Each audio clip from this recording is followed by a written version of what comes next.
एक मेजर के नेतृत्व में 15 जवानों की एक टुकड़ी हिमालय के अपने रास्ते पर थी और उन्हें ऊपर कहीं अगले 3 महीनों के लिए दूसरी टुकड़ी की जगह तैनात होना था। दुर्गम स्थान, ठंड और बर्फबारी ने चढ़ाई की कठिनाइयां और बढ़ा दी थी। बेतहाशा ठंड में मेजर ने सोचा कि अगर उन्हें यहाँ एक कप चाय मिल जाती तो आगे बढ़ने की ताकत आ जाती।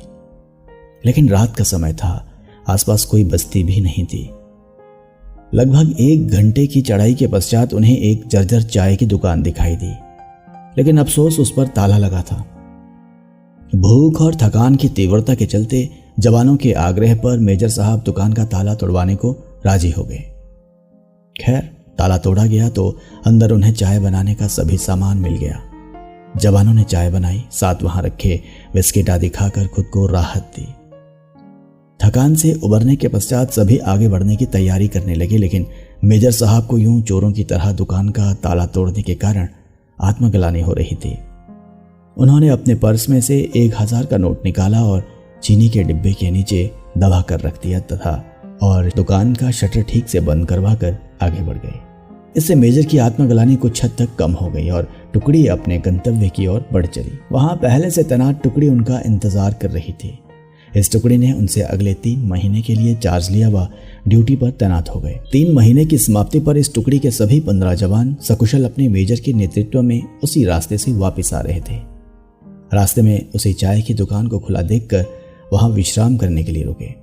उस दुकान का मालिक एक बूढ़ा चाय वाला था जो एक साथ इतने ग्राहक देखकर खुश हो गया और उनके लिए चाय बनाने लगा। चाय की चुस्कियों और बिस्कुटों के बीच वो बूढ़े चाय वाले से उसके जीवन के अनुभव पूछने लगे, खासतौर पर इतने बेहड़ में दुकान चलाने के बारे में।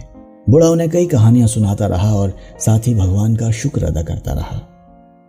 तभी एक जवान बोला, बाबा, भगवान को इतना मानते हो, अगर भगवान सच में होता तो फिर उसने तुम्हें इतने बुरे हाल में क्यों रखा हुआ है? नहीं साहब, ऐसा नहीं कहते। भगवान तो है और सच में है, मैंने देखा है। आखिरी वाक्य सुनकर सभी जवान कुतूहल से बूढ़े की ओर देखने लगे। बूढ़ा बोला, साहब, मैं बहुत मुसीबत में था। एक दिन मेरे इकलौते बेटे को आतंकवादियों ने पकड़ लिया। उन्होंने उसे बहुत मारा पीटा, लेकिन उसके पास कोई जानकारी नहीं थी, इसलिए उन्होंने उसे मार पीट कर छोड़ दिया। मैं दुकान बंद करके उसे हॉस्पिटल ले गया। मैं बहुत तंगी में था साहब, और आतंकवादियों के डर से किसी ने उधार भी नहीं दिया। मेरे पास दवाइयों के पैसे भी नहीं थे और मुझे कोई उम्मीद नजर नहीं आ रही थी।